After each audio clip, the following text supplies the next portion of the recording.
as OPEC, Russia, and other oil-producing nations finalized a production cut of around 10 million barrels on Sunday as part of a sticking point. The correlation between any such short-term decisions and falling oil prices cannot get more evident in the crisis of COVID-19. This historical move is reported to potentially curb the global oil supply by 20%.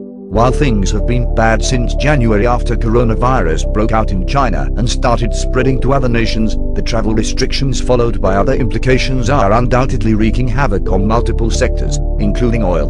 Like most exporters, Middle East countries like Saudi Arabia are facing a cataclysmic drop in oil demand as it announces its official crude pricing for the next month. Major decisions like this could spell the end for many oil companies, causing a wave of job losses and bankruptcies.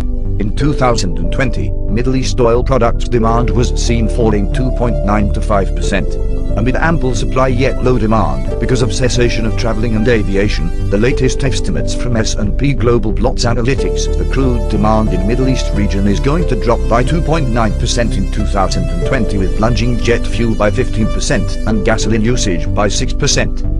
FGE Energy forecasts a contraction of over 5% in the Middle East for their main oil products.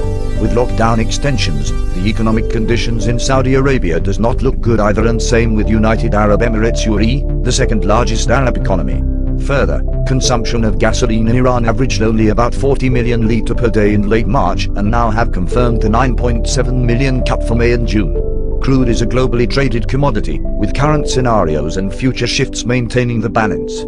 With bad present conditions and an uncertain future, there is a risk of market volatility in the coming months. In the relatively short term, the direct consequences of lockdowns and travel restrictions have caused an acute shortage of supply. The 6 members of the Gulf Cooperation Council (GCC), with their oil prices below fiscal break-evens, are now opting for stimulus programs.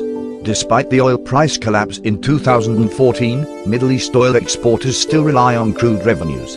With such oil crash, driven by a sinking demand, and end of Saudi-Russia oil war, assets in these GCC countries are only going to increase, with future drawbacks like debts and decline in wealth funds.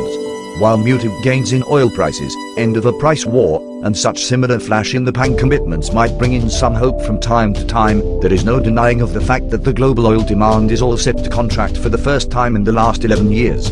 For more information on latest business news and trends, please visit the link attached in the description below.